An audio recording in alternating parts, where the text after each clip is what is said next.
Hi, I'm Dr. J. Varma, and welcome to Thermometer. This is our weekly episode of Inside Outbreaks. And on these episodes, I review the latest outbreaks of infectious diseases, the outbreaks that you need to know about. And I do this with my friend and colleague, Dr. Jon Epstein, a veterinarian virologist and disease ecologist who, like me, has spent his career tracking dangerous diseases across all corners of the earth. Thanks, Jon, for joining me today. Thanks for having me, Jay. How was your weekend? It was good. I mean, this was probably, honestly, if you like just like the vibrancy of New York City, I actually think Halloween is probably one of the most amazing times Oh because yeah. you pretty much captures all segments, right? You've got obviously, you've got kids out and about with their parents. You've got stores that are decorating stuff everywhere. And you've just got like a tremendous number of nightlife opportunities. Everything from the Halloween parade to everything else. And so this weekend was amazing because Halloween came on a Friday. So I love when it comes on a Friday, for all yeah. the obvious reasons, but especially with kids, you can be out and not worry about school the next day.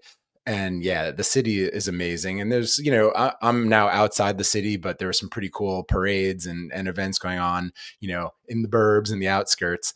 And the other thing this weekend, not only Halloween, but the New York City Marathon, right? It was a big That's right, and that was weekend the other thing for. I was gonna mention, and the other Mhm. thing that was amazing about this weekend is, I think the marathon is usually, I think, what, the first Sunday of November, so this is unusual that it was the same weekend as Halloween, and yeah, it was just amazing. I went to a yoga class on Sunday morning, and then as I was leaving the train, walking back to my house, I walk up, and it was right along the path in Brooklyn near where I live, where the runners go by on 4th Avenue, and there was a band, like literally a live, I like it was like an saw old that. man rock band, Yes. just like Yes. on the side of the street. And I was like, this is just, this is one of the beauties of living in a vibrant city like this, is like everybody's out and about cheering and just having a good time. Oh, I know. I love it. And I saw, all the people with is it the orange blankets they get afterwards, the kind of Yeah. foil blankets, and there were records set, right? I mean, I read about this. There were people, who it was the closest finish ever of the men's race, I think, within 300ths of a second between the first and second place finishers, and then the women set records. So it's always amazing. I am always in awe of anybody who can finish a marathon, let alone run it with any kind of speed. I know. I've just never been an endurance athlete. The longest I've Mhm. ever run was a half marathon, and I did that actually when I was in Ethiopia. And that was challenging. My target though was to get under 2 hours, and I thankfully did. But I just hadn't trained enough. I needed to. I'm just Amazing. never into long distance running, so I kind of figured, oh, I've run 7-8 miles. I can make it the last 4.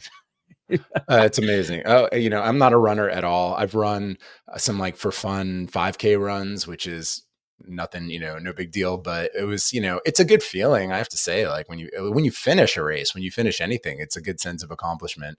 Yeah, Uh, yeah. And yeah. I think that one of the beauties of the New York Marathon is just the number of people cheering, right? That helps power you on it. And for me, especially, I think for those of us who don't necessarily get a runner's high, that I think having the power of the crowd really makes such a big difference. Oh yeah. And funny you should mention cheering. Maybe notice, Jay, my voice is a little lower in register today while we're recording. It's a little bit hoarse, not because I'm sick, but I Because you've ventured been out. screaming at your kids all weekend long, right? Yeah, no, then Don't eat I'd have a candy. hoarse voice every single week. Yeah, I think I've built Yeah. up some conditioning for that part. But no, I know this isn't a sports show, but I went to a football game on Sunday, and I'm a huge sports fan. I know you are too, and I am from Boston, so I'm going to out myself on this show. But I'm a big Patriots fan, and I went up to Gillette to see them play the Falcons this weekend, and it was so much fun. It was a strange game, and there was so much screaming because they started out the first half of the game with a big lead, and it got whittled away, and it came down to like a single point by the end. So it was an exciting game, lots of cheering, but I loved it. It was such a beautiful day too. Oh, that's Beautiful. great. Well, I'm Mm. going to take your word that you don't have a respiratory illness, because this is a show where we are going to be talking about a lot of respiratory illnesses and other things that are going on around the U.S. and around the world. So Jon, let's start off our weekly segment where we do a little quick lightning round. Even though we're not super quick at it, we'll do a quick lightning round of some of the outbreaks that are going on around the country that are concerning. Okay. Okay. Sounds First good. outbreak I want to talk about is measles in Utah. And of course, Mhm. we've known that during this calendar year, we have seen an incredible resurgence of measles. And a lot of this has Yep. to do with the overhang from the COVID, the peak of the COVID pandemic, because you had two things converge. One, you had a lot of people, a lot of kids miss medical visits and not get up to date on their vaccines. And number two, and most importantly, we've seen this incredibly powerful anti-vaccine force arise. Mm-hmm. And I wanted to highlight what's going on in Utah right now because it's really one of the more concerning developments. So prior to this year, there had been only one confirmed measles case in Utah since 2020, and that was somebody that had been diagnosed in 2023. But so far this year, Utah has confirmed 59 measles cases. Now, most of those cases have been in southern Utah, which is away from, the large urban center of Salt Lake City. But the new and concerning news is that there is, in fact, a case that's being reported in Salt Lake City, Mm-hmm. but it has a twist. The Salt Lake City Health Department is announcing that there is a case of measles in the urban area, but they can't actually confirm it. And the exact quote from them, and I'm going to read this, is, quote, "The patient has declined to be tested or to fully participate in our disease investigation. So we will Huh. not be able to technically confirm the illness or properly do contact tracing to warn anyone Oh no. with whom the patient may have had contact." So, John, measles is going on around the country. That's not the big news. The big news to me here is exactly this. Like, we're getting to the point where not only do people not want to get vaccinated, they don't actually even want to participate in any way with Yeah, the protection of others. it's tough. I mean, is it, measles is becoming contentious. There's a political element to this, of course, and perhaps there's stigma attached now to being infected by measles because people are gonna, get on you for not being vaccinated or whatnot, and that may be some of this. But the outright refusal to participate in this means now you're actively putting other people at risk.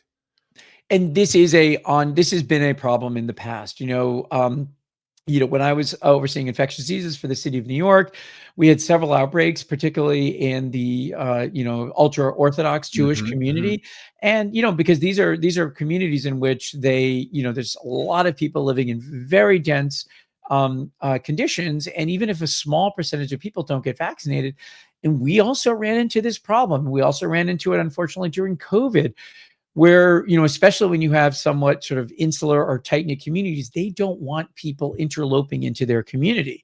And they view participation in public health measures like getting tested and participating in investigation as part of that. Now, of course, what we try to explain, we're here to help, Right. but that message doesn't always come through. No, this is where trust building and community outreach becomes so important, not only in a crisis, but in between when there's nothing going on, but making sure but I see this as analogous to law enforcement where, community police officers want to have good relationships with the community so that when there is an emergency, when there is a crisis, they're not seen as an oppressive force or an outsider, but rather people know that they're there to help. And that's what we have to have with public health officials too.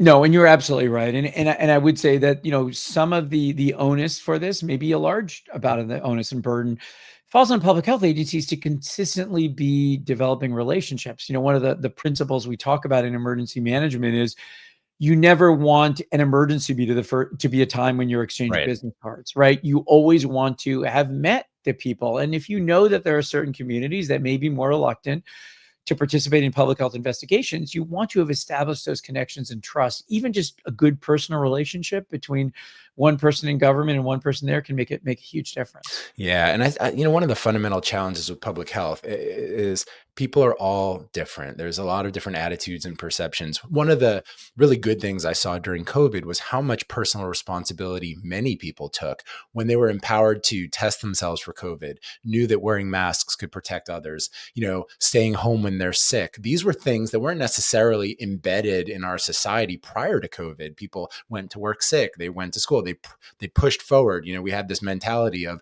you can't stay home just because you wake up not feeling good. And I think COVID brought into the vernacular this idea that there's not only do we need to take care of ourselves, but we need to take care of those around us. And there's ways to do that. And so, this is a contrast to that where someone's refusing to take care of those around them. But I hope that perhaps there will be, a broader community effort to participate in public health response.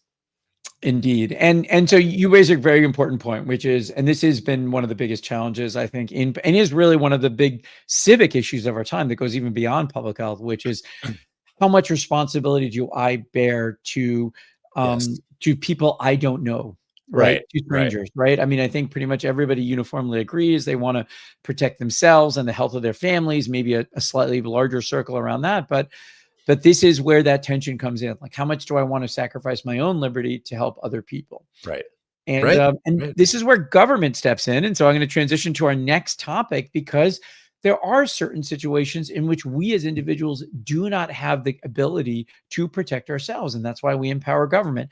And so now I want to talk about listeria and Yep. food safety, because food safety is one of those areas. So you and I have talked about an outbreak. I think we talked about it maybe about a month ago, about listeria infections that was associated with pre-cooked pasta meals that were sold Mm. at major stores like Trader Joe's, Walgreens, and Kroger. Well, now the FDA is reporting that there are 7 new illnesses and 2 additional deaths linked to this large multi-state outbreak. And so now there's a total of 27 people in 18 states that have been confirmed to be infected with listeria, with 25 of those being hospitalized and 6 people dying. And that also includes 1 pregnancy associated infection that resulted in the loss of a fetus.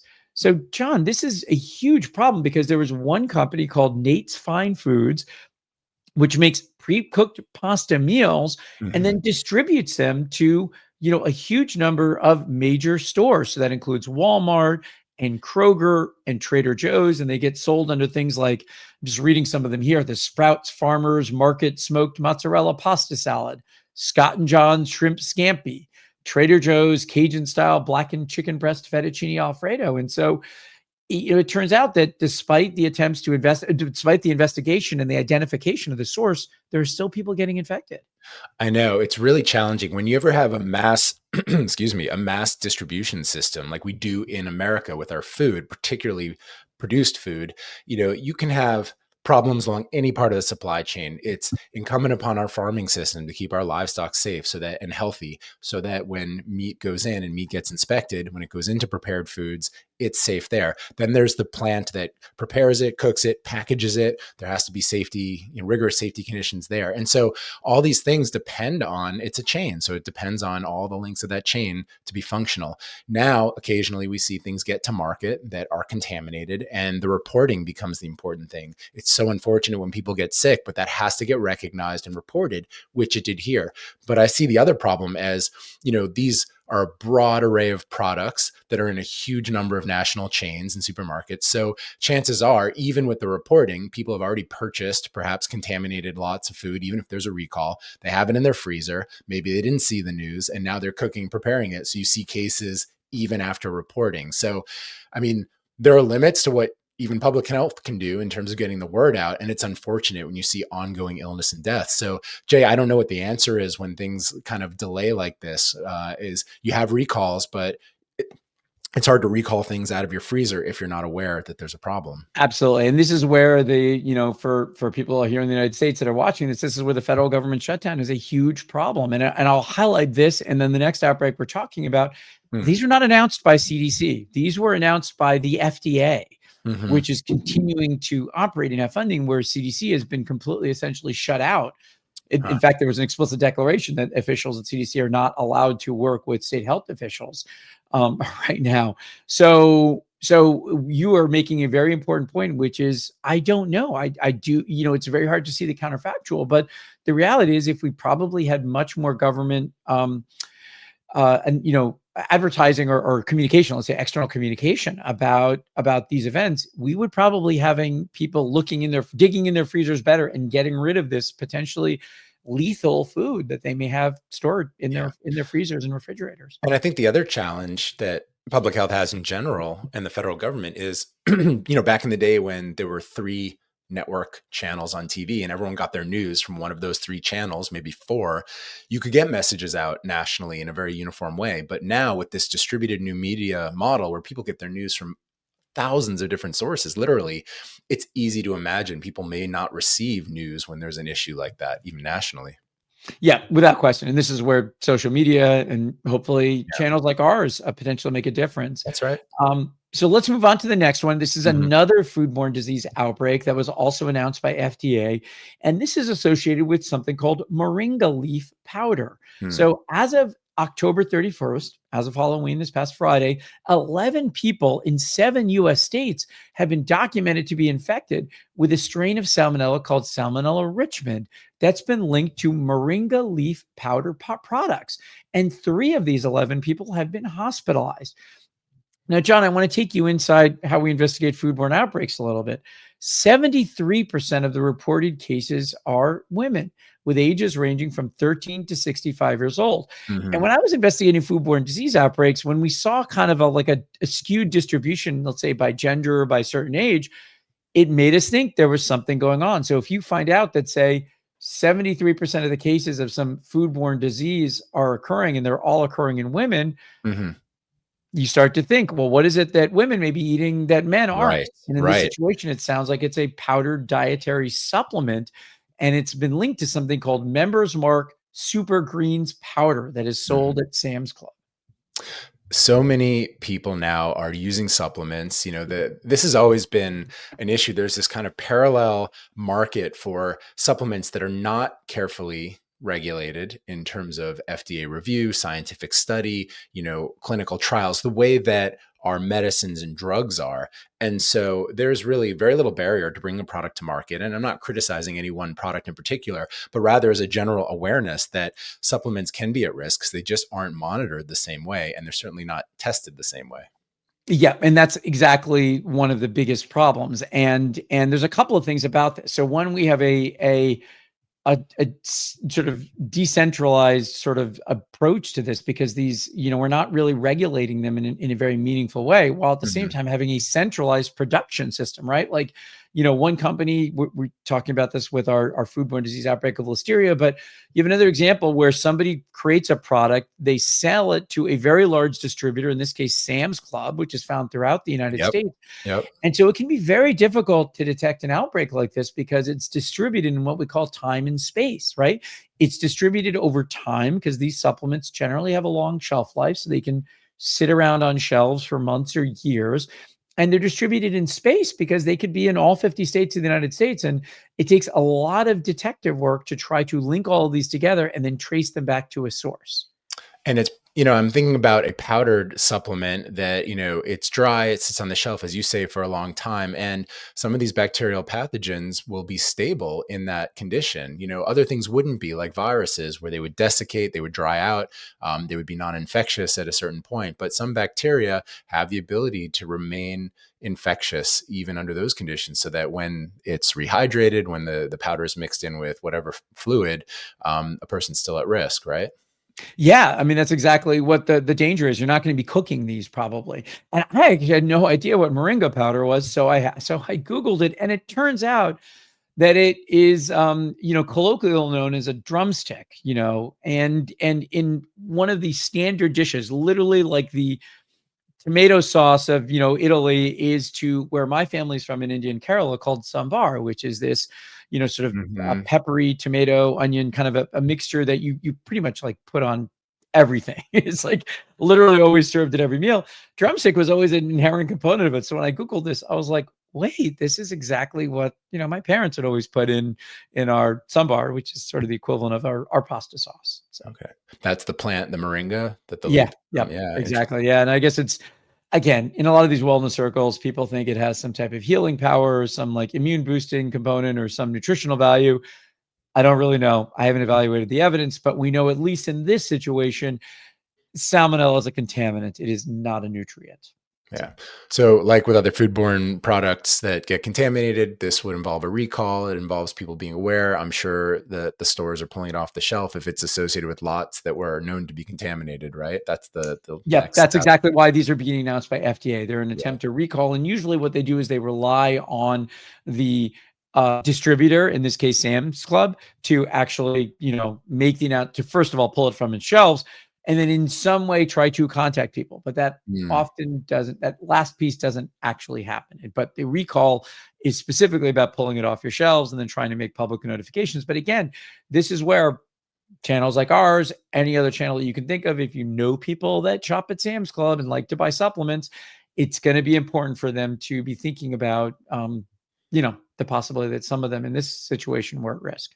Yeah, and we'll see, these things happen sporadically. You hear them in the news. There's sometimes specific areas of the country that have food recalls, but it'll be important to document this so that in a couple of years looking back, we can see what the impact is of government shutdown and defunding and the reduction of the institutions like CDC and FDA that would normally be tracking these things to whatever extent they can, and we'll see if that limitation has an impact on the frequency of product-based foodborne outbreaks.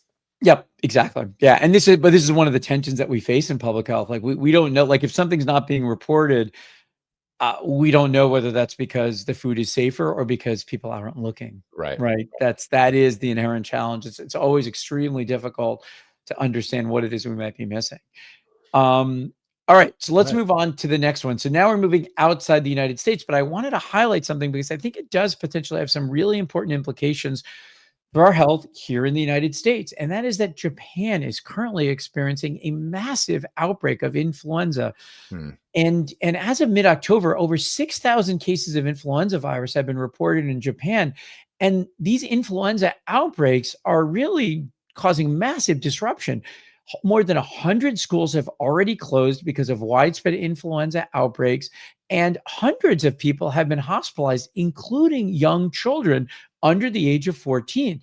Now, this is caused by a seasonal outbreak of influenza, what we call seasonal influenza, and this specifically is the H3N2 strain. But what's unique about this is that it is occurring very early in the flu season, right? In Japan, with a temperate climate like ours, you don't generally see widespread flu circulation until the end of November, but now we're seeing it earlier, which makes me worried, John, about what could potentially happen here in the US because flu strains kind of start in the Pacific and then Right. wind their way over And they to track us. here. Yeah, no, it's a good point, and it's important to differentiate seasonal flu, as you described really importantly, is different from pandemic influenza, different from avian influenza. So we categorize these things, and even though seasonal flu can be generally caused by different types of flus and certainly different strains, and that's the point of what you're saying, that we're tracking the seasonality of the genetic change, and that informs our vaccine development. Seeing it happen earlier means that likely the season is going to extend over in Japan, and that could have implications for us too over here. And I'm extremely worried. First of all, CDC's flu campaign was, shut down last, at the beginning of this calendar year when we had the previous seasonal flu scene, because the new administration was not interested in promoting vaccines or anything about flu. And now, obviously, with the government shutdown, there is no flu campaign. And one of the ways in which we get high rates of flu vaccine uptake is to have widespread educational initiatives and Mhm. advertising and basically making people trip over those vaccines. But Yeah. now I'm really worried that and just to emphasize here, one of the ways in which, and we'll talk a little bit more vaccines in a moment with our next segment, but one of the main reasons to get the flu vaccine isn't so much to prevent you from getting sick, because we know it is still possible. These aren't super protective at preventing you from getting, like any type of illness. But what they are incredibly good at is protecting you from getting severe flu, right? They Right. minimize the severity of the disease. And so that's really why this is so important, because you don't want kids missing school because they're out severely ill, and you don't want kids or adults being hospitalized Right. because they're severely ill. That's right. That's right. And I think, there are campaigns going on. I was reading also China's experiencing a surge in flu right now as well. Not too surprising given the geographic proximity, but, the government's stepping up efforts to let people know to protect themselves, to mask, to stay home if sick, hydrate. Hopefully they're promoting a vaccine as well. And we want to be sure to do that here too, because as you say, that's what's going to keep our kids out of the hospital and in school, and keep adults, healthier too. Yeah, and I would add, just because it's very important. Yeah, that you highlighted that. I think we saw a report just from the past couple of days now that China is experiencing something similar. And these are countries in which you do not have widespread anti-vaccine sentiment. You have widespread Hmm. acceptance Hmm. of masks and physical distancing and other measures, simply because of a lot of it is the hangover from SARS, right? That's Like right. the first Yeah. SARS, right? The like East Asia, where you and I have worked extensively. People are really understand the massive disruption that a respiratory virus disease can have. So even in a place Yeah. like that, where people are incredibly cautious about respiratory infections, to see this much widespread disruption, it does make me really worried about what might happen here in where we live in New York, but also in other parts of the country over the next few months. Well, we're getting into our flu season, so we're expecting to start to see an uptick in numbers. I got my flu vaccine a couple weeks ago, and I think, I'm seeing a lot of still availability and promotion at pharmacies. So hopefully the barrier to getting it is still pretty low. They're generally covered by insurance or they're free. But we do have to make sure that we continue to we, the public health community, continue to message the importance of getting vaccinated. And I know that, they still are producing flu vaccines, but Jay, how they're producing the flu vaccine is another concern. We were heading in one direction, starting to look at mRNA vaccine technology as a possible way to accelerate the seasonal flu vaccine development. But we've kind of taken a step back now and gone back to sort of traditional methods that can take 6 or 8 months to manufacture enough flu vaccine for the country. Is that right? Yes, absolutely. And there are a number of flu products, at least that are available in my clinic where I work. But I face a lot of vaccine hesitancy, and it's it's not so much or at least as far as I can tell from what my patients are telling me, it's not so much the messages from the current administration, but it's a lot of it is the standard. Oh, every time I get the flu vaccine, I get sick. Mm-hmm. Message for everybody: that does not happen. Yes, people get sick at the same time, sometimes soon after they get the vaccine. That is just a coincidence. This vaccine cannot make you sick. It'll make your arm sore. It might make you fevers and chills for 24 hours. But broadly speaking, there is no biological mechanism by which you get a respiratory illness after these. But people believe that, and it's hard to combat it. And I think it's much harder to combat when you have a federal government that is not actively promoting vaccines, right? Some of these people who are vaccine hesitant, when I tell them, hey, look, I just got my flu vaccine, my spouse got it, my kids get it, this is what I spend my life working on. There are people that agree eventually, but when they're hearing it from other places, it can be much more challenging. Yeah, and we have to remember too that this is a tough season, not just for flu, but this is when all the respiratory pathogens start to come out. And so we're going to see more respiratory syncytial virus, and that's the number one thing that hospitalizes infants in the United States is RSV. And we're going to see, COVID as well. So we're seeing COVID circulating around. So, flu is just kind of one now leg of the stool, as I see, is the sort of the triple respiratory threat that starts to happen seasonally here in the United States. And anything we can do to keep people healthier, decrease their intensity of disease that's either from flu or COVID, and that's from a vaccine, we should do that. And I think an RSV vaccine may be on the way or is available for kids. Jay, is that right? Yep. It's available. It's So yep. These are things we can, these are preventable diseases that we really need to work at. Exactly. And so let's go into our final segment for today's episode, which is our focus segment, where we shift a little bit away from outbreaks and talk about another important topic that we think is important to people. And it extends off exactly what we're talking about. So we just started talking about a widespread flu transmission with hospitalizations, including among children in East Asia. But we also worry about COVID this time of year. And you and I have talked a lot, obviously, about COVID and about mitigation measures. And we talk a lot about vaccines. But I wanted for this focus segment, because 2 new studies have come out that I think are important for people to understand, because often I get asked, and I got asked about this in clinic a week before. Somebody's like, well, why are you getting a COVID vaccine? It isn't very good at stopping you from getting sick. And I said, well, let me be very clear. You are absolutely correct that the mRNA COVID vaccines are not highly protective. They do help reduce infections. They absolutely do. Anywhere from 20 to 50%, depending on the circulating strains. They don't last for very long in terms of protecting infections. Often it may only be 2 or 3 months, but they also protect you from a lot of other complications associated with COVID. And that's why I wanted to highlight 2 studies that have come out that help people think about why you might want to get a COVID vaccine, not just to protect you from getting a respiratory virus, but from something else. And so the first study that just came out is one looking at COVID vaccines and a potentially protective role. And let me emphasize that protective role in mothers giving birth to kids with autism or neurodevelopmental disorders. So what we are seeing from this study, which aligns with a lot of what we know about possible causes of autism, is that getting vaccinated against COVID might protect you from having a baby born with a neurodevelopmental disorder. And this was a study that was done at Harvard, where they analyzed data from over 18,000 births. So emphasize that 18,000 births that occurred in the Mass Brigham Health System between March 20 and May 2021. And then they followed the mothers and the children out to see which of those kids got autism or another neurodevelopmental disorder. And they found that children who were born to mothers who had COVID-19 during their pregnancy were significantly more likely to be diagnosed with a neurodevelopmental disorder than those who are born to mothers who did not have that infection.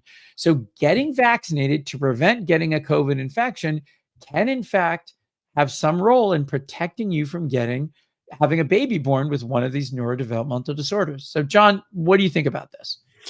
I think, these are the kind of studies that are so important, particularly when there's sometimes messaging about the vaccines themselves leading to neurodivergence, in kids. And we've heard messaging about risks of a COVID vaccine during pregnancy. And we know that studies have shown that they are safe to have while pregnant. So here is another good reason to protect women who are pregnant by having them get vaccinated for COVID, because it may protect the fetus during development. Yeah, and there's a lot that we know about. Unfortunately, there's been this incredible misinformation put out by Mhm. RFK Jr., the HHS secretary, about, Tylenol exposure being associated with Right. risk. Right. And this has been widely debunked. So we don't need to go into it exhaustive detail, but every high quality study has shown that Tylenol exposure is not a risk factor for a pregnant woman having a child develop autism. But what has been consistently shown, and this is in study after study after study, including this one, is a mountain of evidence showing that one of the factors, not the only factor, but one of the factors that leads to the development of autism is a pregnant woman having an infection during her pregnancy, particularly a viral infection. And in fact, the association with Tylenol is a spurious one. It is because women who are pregnant and get an infection, get a fever, and then we'll take Tylenol for the fever. So people are saying, oh, well, that's why Tylenol is causing it. No, it's the fever. And this is yet another study showing that viruses are not something you want to get during your pregnancy. Vaccines are something you want to get because it will protect you as the mother and your baby. That's right. Yeah. And it's an important point that we're still learning a lot about the impacts of viral infection, not just the acute disease that is caused by the virus, but the long-term effects. Long COVID is still something that is being studied, but we're starting to look at even other things like chronic fatigue syndrome and whether that relates to viral infection, during pregnancy. And so as we learn more and more about this, I think it just points to the importance of, well, avoiding viral infection, but also doing what we can to reduce the intensity of that viral infection, which is the role vaccines can play. Yep, absolutely. Again, just to emphasize, one of the most important ways that vaccines protect you against respiratory virus is making the illness less severe. And anything you can do to make the illness less severe is almost certainly going to lead to you not having, well, the serious outcome, obviously being hospitalized or dying, but also some of these other complications that we don't always think about. And that's why I wanted to highlight a second analysis that just came out. This is Mm-hmm. not new research, but rather this is a meta-analysis where reviewers published a study in the Journal of the American Heart Association looking at the relationship between how viral infections like COVID and influenza can cause heart disease. And it turns out, and this is actually very well studied, and now this provides even further evidence that acute respiratory infections, such as influenza and COVID-19, are associated with an increased risk of somebody having a heart attack, also known as a myocardial infarction, and strokes. And this was a meta analysis where they reviewed over 150 different studies to show that there is a mountain of evidence that one of the ways that you can protect your heart and your brain is to get vaccinated against COVID and influenza. Mm-hmm. Mm-hmm. Yet another reason. And, the hard part about this, and that's why these studies are so important, is when there's an outcome that is distant in time from the insult, from the action, getting an infection. We get COVID, we get flu, we get over it, and we think, fine, I'm done, I'm clear, I'm out of the woods. But little do we know that there can be lasting effects that can hit us down the road. And it's why we talk about, the importance of the underlying conditions being a risk factor for severity of disease when you have a viral infection. So if you're, potentially susceptible to heart disease, if you have compromised organs, whether it's lungs or kidneys, that can influence the outcome even long term of an acute viral infection. So Jay, it's really good that you bring this up, because yet again, there are things we can do to reduce our risk of these down the road effects from infections. Yep, absolutely. And the studies on influenza and COVID have shown that the highest risk is in that period after you've been initially infected. But as you have rightly pointed out, several of those studies also show that that risk of a heart attack or a stroke persists for months and sometimes years after the initial infection. And so I think the reason that you and I wanted to bring this up is because, this is the season where, people wonder, should they be getting a COVID or flu vaccine? Mm-hmm. And I just think it's really important to highlight that this, if you want to boost your immune system, that is a good thing, right? We want to boost our immunity because it can protect us against a whole range of conditions that cause either infections, something external, or inflammation of some sort. And inflammation is Right. part of the pathway that leads us to get plaques that rupture in our hearts or plaques that rupture in our carotid arteries and lead to strokes. So if you want to boost your immunity, I would stay away from moringa powder and things that you buy at a GNC or another store, and start first with something that we know boosts your immune system, which is vaccines. Mm-hmm. It's great. It's something that is available to, for now to everybody. And it's something that really should continue to be talked about. So Jay, I hope we'll continue to bring up when studies like these come out, because they're really important. And likewise, just for those listening, if studies started to come out that showed harms associated with certain drugs, treatments, or vaccines, we would want to talk about that too. But so far, these studies are, high quality studies that are really supporting the secondary and tertiary benefits of getting vaccinated, in addition to the primary benefit. Yeah, no, without question. And I think, we obviously should be as transparent with everybody as possible. But the reality is that, at least until now, the vaccine safety system in the United States, vaccines are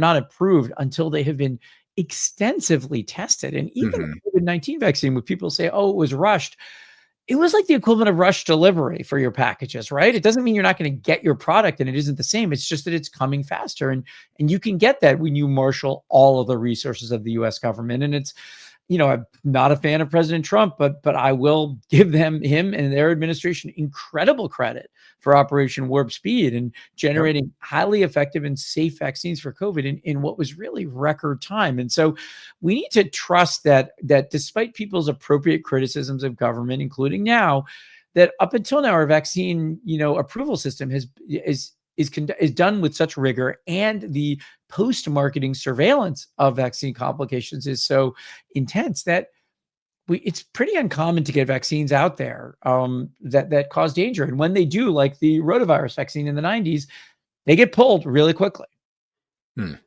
Yep. We need to keep that system working. Yep, That's all I have to say absolutely. to that. All right, John. All Well, right. thank you very much for joining me today. It's been important for us to highlight these issues for other people. So if you are out there and you're listening to this episode, you like public health, you like what you're hearing, please hit the like button. Please subscribe. Please share these episodes. Please put comments. We love hearing from people. And we'll see you next week for another episode of Inside Outbreaks. Thanks, Jay. Be well.